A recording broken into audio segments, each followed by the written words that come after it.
जिसके पीछे 100 सिर, 100 सामंत वतन और वचन के लिए सिर कटाने को तैयार हों, वो सम्राट पृथ्वीराज चौहान होता है। 3 जून को ही क्यों रिलीज हो रही है फिल्म? पृथ्वीराज चौहान ने खुद को क्यों मार दिया था? क्या पृथ्वीराज को नहीं था शब्द भेदी बाण का ज्ञान?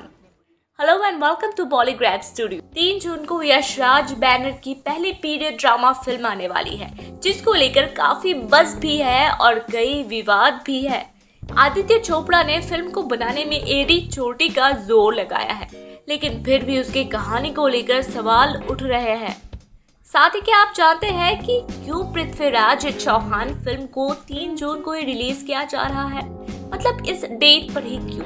तो आपको बता दें कि 1 जून को सम्राट पृथ्वीराज चौहान की जयंती है, इसीलिए पृथ्वीराज फिल्म को इस दिन रिलीज करने से अच्छा कोई दिन हो ही नहीं सकता।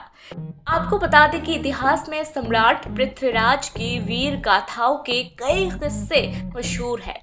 सम्राट पृथ्वीराज चौहान अपने शौर्य और वीरता के लिए जाने जाते हैं। वो शब्द भेदी बाण के साथ कई प्रतिभाओं में निपुण थे। दोस्तों, पृथ्वीराज चौहान चौहान वंश में जन्मे आखिरी हिंदू शासक थे। पृथ्वीराज को राय पिथौरा के नाम से भी जाना जाता है। अजमेर में सम्राट पृथ्वीराज का जन्म हुआ। इतिहासकारों का मानना है कि पृथ्वीराज चौहान को मेडिसिन, गणित, इतिहास, पेंटिंग और मिलिट्री जैसी भाषाओं के ज्ञान थे। 1177 में इन्होंने सिंहासन संभाला था। इतिहासकारों का मानना है कि बुंदेलखंड पर जीत पाने के लिए 11वीं सदी में पृथ्वीराज चौहान ने चंदेल शासन पर हमला किया। इस युद्ध में आला के भाई उदल को वीरगति प्राप्त हुई। इसके बाद आला ने सम्राट पृथ्वीराज पर हमला किया और उनको करारी हार दी।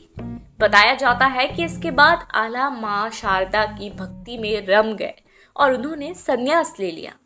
दोस्तों, कई इतिहासकारों का मानना है कि पृथ्वीराज चौहान ने 11 वर्ष की उम्र में अजमेर और दिल्ली का शासन संभाल लिया था।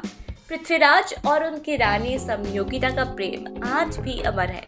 हालांकि कुछ इतिहासकार ये भी मानते हैं कि समयोगिता के पिता राजा जयचंद सम्राट पृथ्वीराज और समयोगिता के प्रेम के विरोध में थे। वो हमेशा ही सम्राट पृथ्वीराज चौहान को नीचा दिखाने की फिराक में रहते थे। इसी वजह से राजा जयचंद ने समयोगिता के स्वयंवर में पृथ्वीराज की मूर्ति द्वारपाल के स्थान पर रखी थी, लेकिन पृथ्वीराज चौहान ने समयोगिता की इच्छा से उनका अपहरण कर लिया। पृथ्वीराज चौहान ने समयोगिता का अपहरण भरी महफिल में किया और उन्हें अपनी रियासत में ले आए, जहां दोनों का विवाह। आपको बता दें कि भारत के वीर पुत्र पृथ्वीराज चौहान अपने राज्य के विस्तार के लिए हर वक्त सजग रहते थे। इसलिए उन्होंने उस वक्त के पंजाब के शासक मोहम्मद शहाबुद्दीन गौरी पर हमला किया।